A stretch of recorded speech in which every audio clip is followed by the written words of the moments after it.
Hey there guys, welcome back to Skirmish Miniature Gaming. It's Luke here, and we're back for some more reviews. After the break from the weekend, we had Arc Bone Reapers released yesterday, so today should be this is the Stormcast Eternals Warrior Chamber review.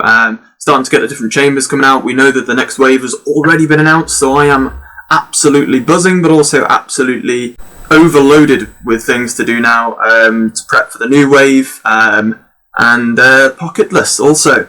It's going to literally be, hopefully I'm going to try and keep this concise still, which means I'll only be able to pick a few generic options for each fighter type for this one, because there are a ton of options for the Stormcast Warrior Chamber. There are two, I think, aside from maybe Caradron, they've got the most cards out of all the packs that I've seen so far. To be fair, I haven't seen a couple, the Arcanites and Slaves to Darkness. I don't think they're really as bad, but they look like one of the biggest card packs you get for your money, kind of thing, your options. But the fighter types you can have a look at in this one: Liberators, Prosecutors, Judicators, and Paladins. So Paladins are you guys with your big dual wielding hammers. You got Judicators. Prosecutors are are the ones with the bow and arrows. Prosecutors are the flight angel looking ones. And Liberators are just your generic Stormcast warrior with the shield and hammer for the most part. Some of them have dual wielding blades and all sorts going on. If you want to check out, guys, we do have many battle reports upcoming with Stormcast Warrior Chamber in it. So if you want to sign up to the channel, especially become a member to get access to all the extra reports we put up with each battle report, there's going to be plenty of Warrior Chamber, so do get involved with that. There's even a game that myself and Gaz did that's coming out. I think that's for the members though.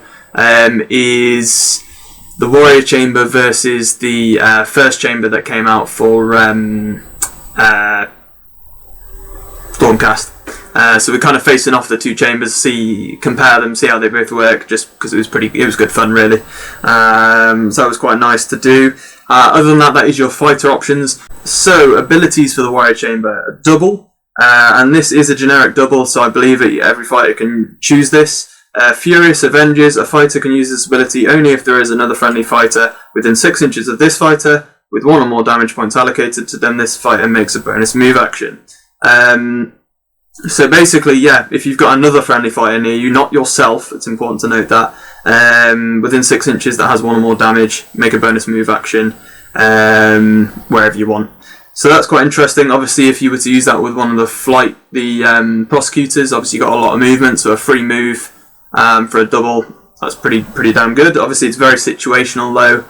I think we only used it once correctly, I must add, in one of the games that we played, because it's that situational.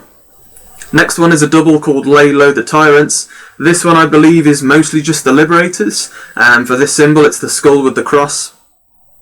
Until the end of this fighter's activation, add 2 to the attacks and strength characteristics of attack actions made by this fighter that have a range characteristic of 3 or less, and that target an enemy fighter with a wounds characteristic of 15 or more. So this is when you want to take wounds pretty quickly off a buff fighter, so like a big rat ogre or a stalker from the Bone Reapers. If you want to add on that more like attacks to cause more damage, this one is pretty brutal, I must say. End of the fighter's activation as well, so that means that Liberator is going to get a buff of +2 attacks for each attack action. That's pretty insane. I like that one. That one was used a few times by Pete in one of our games, because I think he took a couple of Liberators with different loadouts. But yeah, man, they do some nasty deal out some nasty damage that does to your bigger models. Very, very useful. I'd suggest getting that in there, making sure you have a model at least in your warband that is capable of using that. The next one is the shield, which pretty much I think most fighters that really have a shield in any unit type can use the shield one, as long as they got that shield symbol. On a double, Sigmar shield bash. Until the end of this fighter's activation, the next time this fighter finishes a move action within an inch of an enemy fighter, pick a visible enemy fighter within an inch of this fighter and roll a dice. On a 3 or 4, allocate 1 damage point to that fighter. 5 or 6, allocate the number on the value of the dice. So you only get, this is quite weak in my opinion, you only get 1 dice, is it? Yeah, roll a dice. If you compare that to, say, the bowlers for Iron Golems, where they can actually throw them, so I think, what is it, 6-inch range, I want to say, for the Iron Golems, without actually having the cards on me. I think it was 6 inches. And they get to roll 2 dice, and that's for a double. And any of their fighters can use that, not just guys with shields. And you have to be within an inch to use it. So, and then you've got to rely on the value of the dice being decent enough to get 1 in 6 chance of rolling a crit. I do not see myself using this one, even if I played Warrior Chamber. It's just a waste of a double. I'd rather save it for like an onslaught or rush or something. Even over that, I just don't. Unless obviously you are literally in a situation where you've got a guy with a shield, and I have to say 50%, if not more, of the fighters in the different units you can choose from have shields, so you can use it with those guys. It's very situational. If there's a guy left on 1 health in front of you and you can't waste a full load of attacks on him, you've got a 3+ chance of 3+ chance of taking him out. So very, very situational, but you never know. It could come in handy. Here we go. Leader ability for a triple staunch defender. Until the end of the battle round, add 1 to toughness characteristic of friendly fighters whilst they're within 6 of this fighter. So that typical toughness buff. Personally, I think this is a really strange one for Stormcast to have. It's very thematic, probably, but they're very tough anyway. Most fighters that people seem to be taking have shields. Obviously, it might be handy if you're taking literally a full warband with no shields, and now you just want to go full attack based, and then you want that leader in the middle to buff your toughness from usually toughness 4 to then 5, because obviously your shield guys are going to have toughness 5 if not 6. So you're just getting yourself back up to that level, staying as strong as the shield guys, but also having those more attacks for not having the shield, if you like. So I'm not so sure on that one either. Like I've said it in all my other reviews, I've never really been a fan of the plus toughness and strength abilities, but that's a personal thing. If you guys find use for it, then great. Right, the wing symbol for a triple, Wings of Divine Life. Add the value of this ability to the move characteristic of this fighter. For the next move action, they make this activation. So, this is almost like a personal warg for your Prosecutors. So your Prosecutors are the only ones that can fly, obviously. And yeah, you're adding the whole value of the dice. So if you had a triple 6, you're adding 6 to the first move action made. Because it's only the next move action. So, you could add 6 to their movement of, like, I want to say 8. I'm probably wrong there, because I need to actually have a look at the card if I can dig it out. 10, my apologies. Wow. So, yeah, you're adding a crazy amount of... you can have 16 movement for your first move. That can get you from one side of the battlefield to the other, so definitely has its uses, for sure. Then the quad ability. So this is like the shield with the star shield with the skull in the middle. Almost looks like a tattoo. It's earth-shattering blow. I believe the skull shield symbol for the quad is only mostly the Paladins, so the guys with the big beefy Liberators, almost with the dual hammers, are the ones that can mostly use that. So earth-shattering blow. This fighter makes a bonus attack action. In addition, add half the value of this ability rounding up to the damage points allocated by each hit or critical hit from that attack action. So you make a bonus attack action, and then you add half the value of the ability rounding up, so maximum you're going to get 3 extra points of damage for each hit and critical hit from that single attack action. So basically it's kind of, you're losing the movement for Rampage but buffing your damage. I think that could be quite nice, to be honest, especially as Paladins are ditching out a ton of damage anyway. I think that could be pretty brutal. So I do like that, but obviously you've got to make sure that you've got your Paladins in the warband to be able to use that ability. So an interesting one. But a lot of the Paladins that have shields, I believe, have that shield ability, they have that quad ability and the generic ability. So, and if it's your leader as well, I believe you also end up getting that leader ability. So there are too many fighters to keep track of it, to be honest, but something along those lines. So, it is probably worth taking, maybe even taking a Paladin leader, or maybe just taking a single Paladin and then taking a Liberator leader, maybe, or a Prosecutor leader. But yeah, that is all the abilities, guys. Some nice ones in there for the Warrior Chamber. Not as strong as some of the new factions, I don't think, though, and they're quite an elite faction because obviously they're high points. One thing I will say before we go into the fighter cards is that I think maximum you can really get in like 5, maybe 6 fighters, and that would be pretty much all just generic Liberators. You know, there's not much variety there, so you're going to end up, if you want a decent warband, with 4, maximum 5 fighters in the warband. But yeah, what I'm going to do, guys, I'm going to put up here for you the generic fighters first, or say generic fighters, the Judicators and the Liberators, and then I'm going to go on to like your Prosecutors and Paladins after. So I'm not going to go through every one of these, it would just be ridiculous. So just summing up the Liberators, obviously they've got that Skull Cross ability, and any of the ones with the shields have that shield ability as well.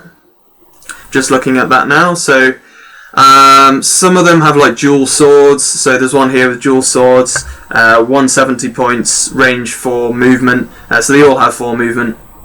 The Liberators, 20 health, toughness 5, still without the shield.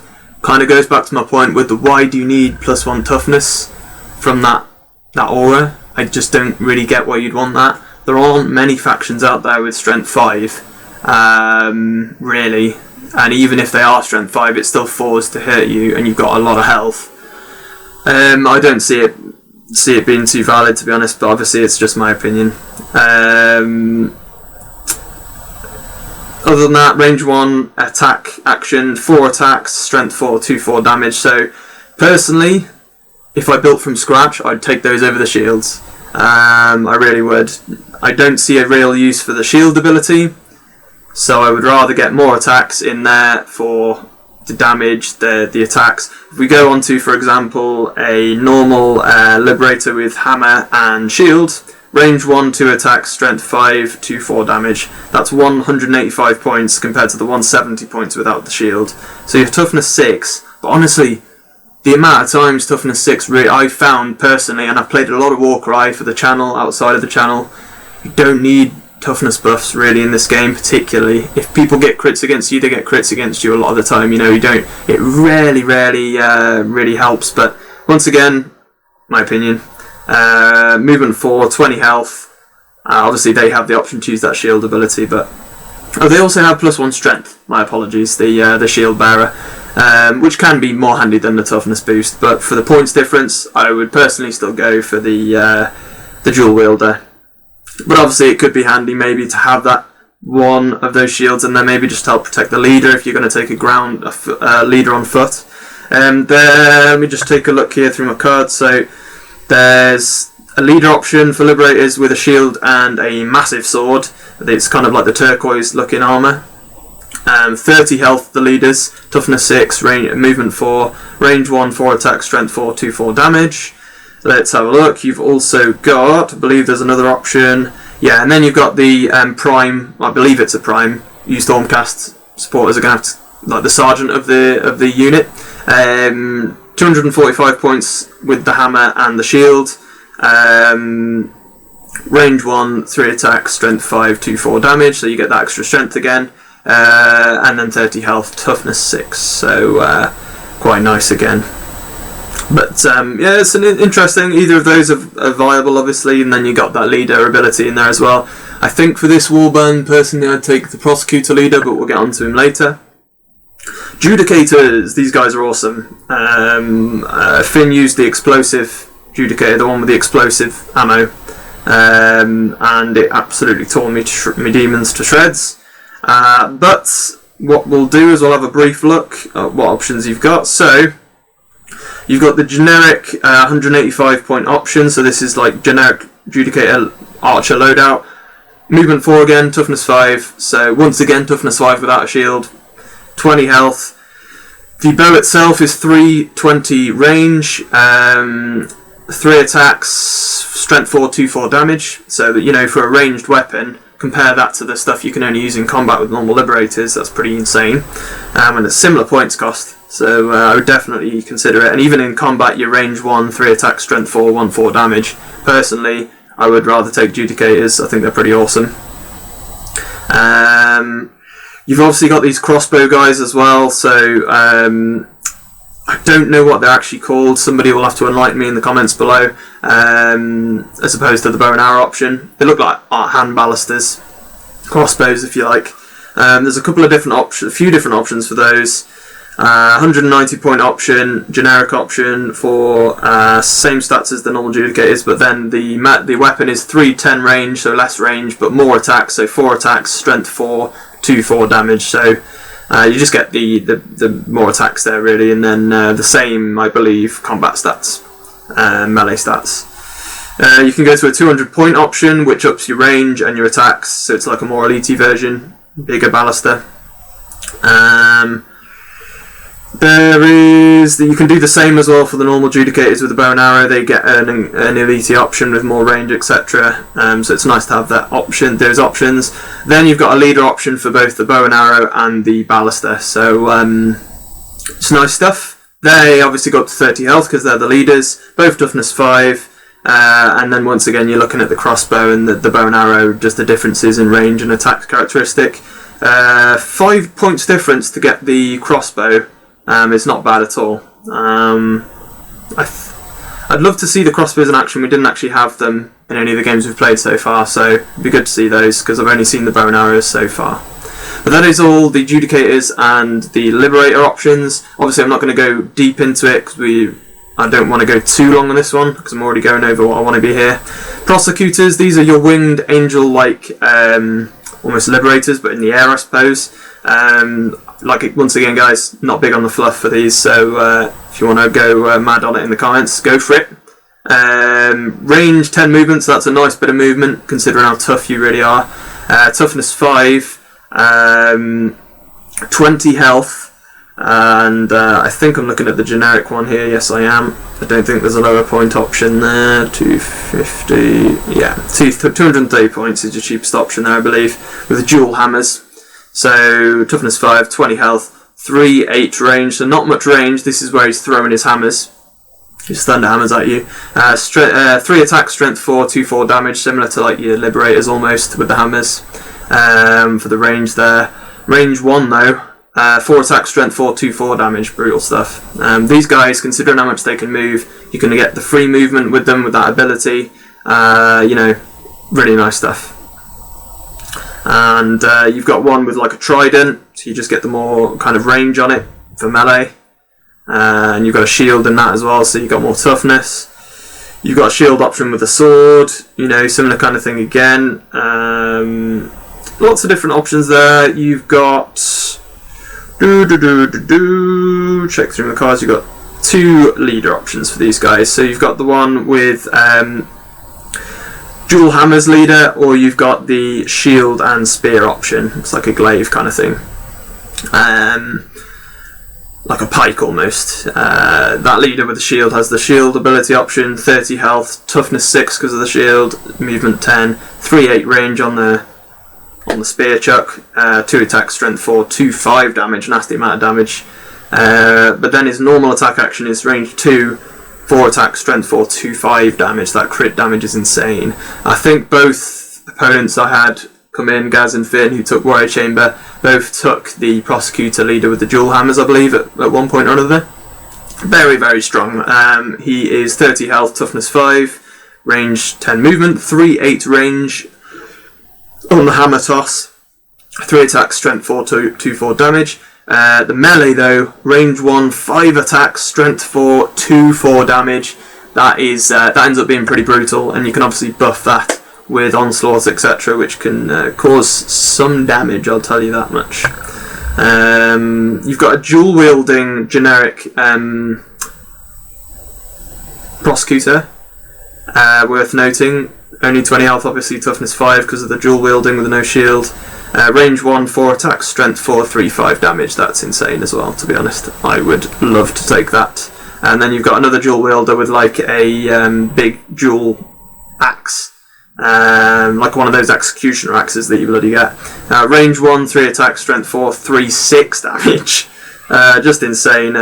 So the first option there was 230 points. The dual axe was 225 points. So pretty interesting. Other than that, you've just got ones with shields. But on to the Paladins. These guys are insane. These are like your really top-notch elite. If you've got Marines and then you've got Terminators, these guys are like your Terminators. If you're quivvy with 40k. But just looking at your generic Paladin here, I will find it for you, go through my cards. So, generic Paladin, I mean, you've got a couple of options really. You've either got the dual wielder with the hammer, who, or you've got like the Star Soul Mace as well. So it's 195 points for the normal dual wielder, or 190 points for the other weapon variation essentially. But they're all dual wielding, but they're still all toughness 6, which is insane, without the shields because they've got heavier armor. But this guy here is range 3, 3 attacks, strength 4, 3-5 damage, 20 health obviously. Still only that 3 movement. The other variation that's 195 points has range 2, 3 attacks, strength 4, 3-6 damage. So similar outfit, just slightly differentiation on the melee attacks. And then they've got obviously this the quad ability from the faction, which is pretty brutal for that bonus attack and damage output. So that's really nice. Pete took a Star Soul Mace. It's one of the only ones I actually know here. The actual weapon variation. So same as the other Paladins, but then range 1 attack, 3 attacks, strength 5. That's nasty. 4-8 damage. So you get the extra strength and 4-8 damage. This guy's insane. 225 points. I would say take a Star Soul Mace. These guys are definitely giant killers. Yeah, definitely try out a Star Soul Mace. Pete used it against me. Used Onslaught with it and all sorts going on. It was absolutely brutal. I really enjoyed watching that thing hammer through my lines. That's how good it is. But then you've got for Paladins, you've got 3 options for as leaders for these guys. So you've got the one lifting up the giant axe, and then he's got like something in his hand there, which is like some sort of parchment or something. Then down on the bottom right, just above me here, you should be able to see there is the one holding the dual hammer.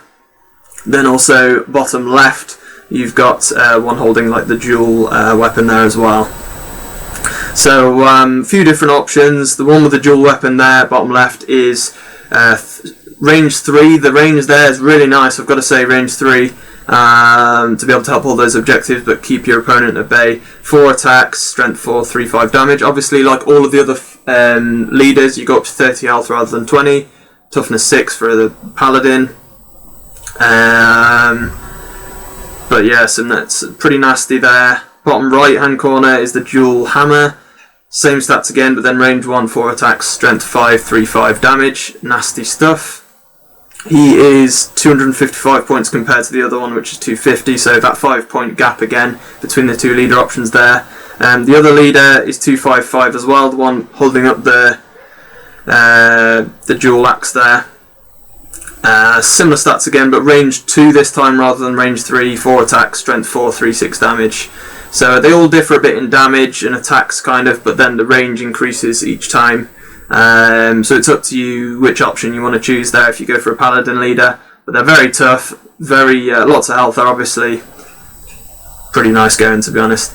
But just general opinions, that is pretty much all the fighter options, guys. I know I had to whisk through them there, and even then I'm running on to 25 minutes here, so I'm going to cut it there more or less and just say last minute thoughts on them. They seem tough, as you'd expect Stormcast to be. In my opinion, you're good enough with toughness 5, so just go for like more attacks on and spend points on fighters that have the attacks, except for, in my opinion, possibly the Star Soul Mace, purely for the fact that for the points you're causing so much more damage there.